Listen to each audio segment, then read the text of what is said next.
हमने अभी तक देखा था कि कैसे अहोम साम्राज्य की राजधानी पर बंगाल के सूबेदार मीर जुमला ने कब्जा कर रखा था, पर वो तो ज़्यादा देर टिका नहीं। कुछ ही समय के अंदर गढ़गांव फिर से अहोम साम्राज्य के कब्जे में आ गई। पर इसी समय अहोम साम्राज्य में एक नया दौर शुरू होने जा रहा था। जैसे जैसे एकनाथ सारण धर्म की पॉपुलैरिटी अहोम साम्राज्य के बीच में बढ़ रही थी, वैसे वैसे अहोम राजाओं को लग रहा था कि कहीं उनकी गद्दी खतरे में ना आ जाए। इसीलिए अगले राजा गदाधर सिंह ने इस संप्रदाय का प्रोसिक्यूशन शुरू किया। पर यही गलती अहोम साम्राज्य के लिए बाद में एक नाइटमेयर बन जाने वाली थी। पर फिलहाल तो अहोम साम्राज्य अपने कल्चरल गोल्डन एज की तरफ चल रहा था। अगले राजा रुद्र सिंह के समय को अहोम साम्राज्य की कल्चरल गोल्डन एज कहते हैं। और सबसे बड़ा बदलाव दिख रहा था आर्किटेक्चर के अंदर। जहां पुराने आर्किटेक्चर को लकड़ियों से बनाया जाता था, वहीं रुद्र सिंह के बाद से सारे आर्किटेक्चर को लगभग ईंटों से बनाया जाएगा। जिसका सबसे अच्छा एग्जाम्पल है जय सागर झील के पास बनी जयदोल। दोल का मतलब होता है मंदिर से, और जय इसलिए क्योंकि रुद्र सिंह की माता जयमती के नाम पे इस मंदिर का नाम रखा गया था। ये एक विष्णु को समर्पित मंदिर है और इसका आर्किटेक्चर कुछ यूँ है जिसमें शिखर स्टाइल और बांग्ला स्टाइल का मिक्सचर है। गर्भगृह के ऊपर एक शिखर होता है जिसके चारों ओर कुछ अंग शिखर होते हैं।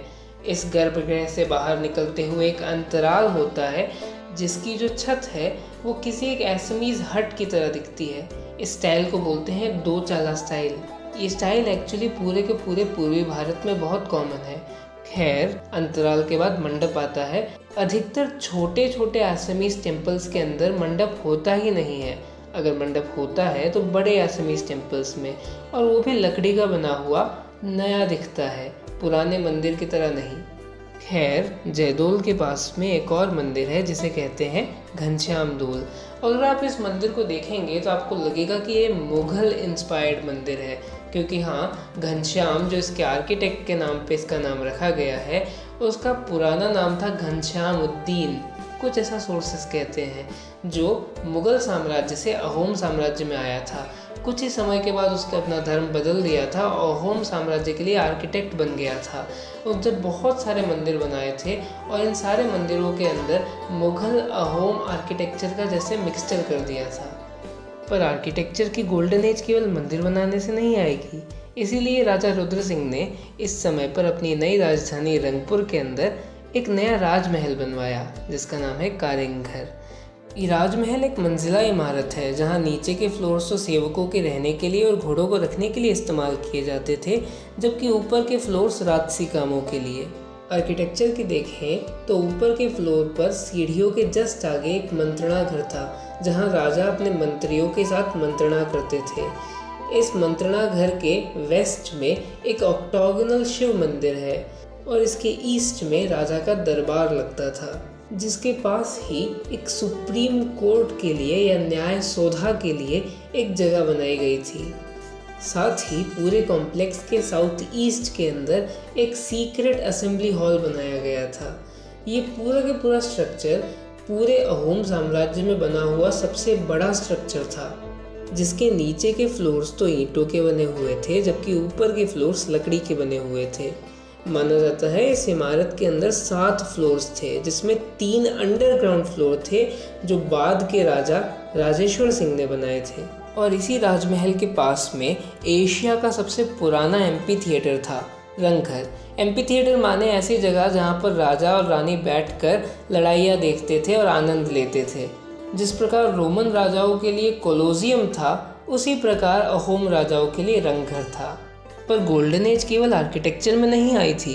रुद्र सिंह ने उनके समय में अपने आर्टिस्ट को भारत के बहुत सारे साम्राज्यों में भेजा था ताकि वो सीख सकें उन साम्राज्यों के कस्टम्स कैसे हैं, उनके तरीके कैसे हैं, वो आर्ट को कैसे बनाते हैं। और जब वो वापस आए तो अहोम साम्राज्य में एक नई स्टाइल ऑफ पेंटिंग डेवलप हुई, जिस स्टाइल को कहते हैं गढ़गांव स्टाइल ऑफ पेंटिंग्स या कोर्ट स्टाइल ऑफ पेंटिंग्स, क्योंकि ये अहोम साम्राज्य की राज दरबारों में विकसित हुई। इसमें इंडियन फोक पेंटिंग्स की तरह इम्पॉर्टेंट पर्सपेक्टिव है, जिसका मतलब ये है कि जो पास में है उसको बड़ा नहीं दिखाया जाएगा, बल्कि जो इम्पॉर्टेंट फिगर है, जो महत्वपूर्ण है, उसको बड़ा दिखाया जाएगा। साथ में इसके अंदर साइड फेसेस ही दिखाए जाते हैं। कभी भी व्यक्ति के पूरे चेहरे को नहीं दिखाया जाएगा, केवल उसकी साइड प्रोफाइल दिखाई जाएगी। पर इस स्टाइल की अपनी एक अलग पहचान थी। अगर आप राजा के कपड़ों पर गौर करें तो राजा ने क्लियरली एक रोब पहन रखा है, जो इंडिया में बहुत अनकॉमन सी चीज़ है।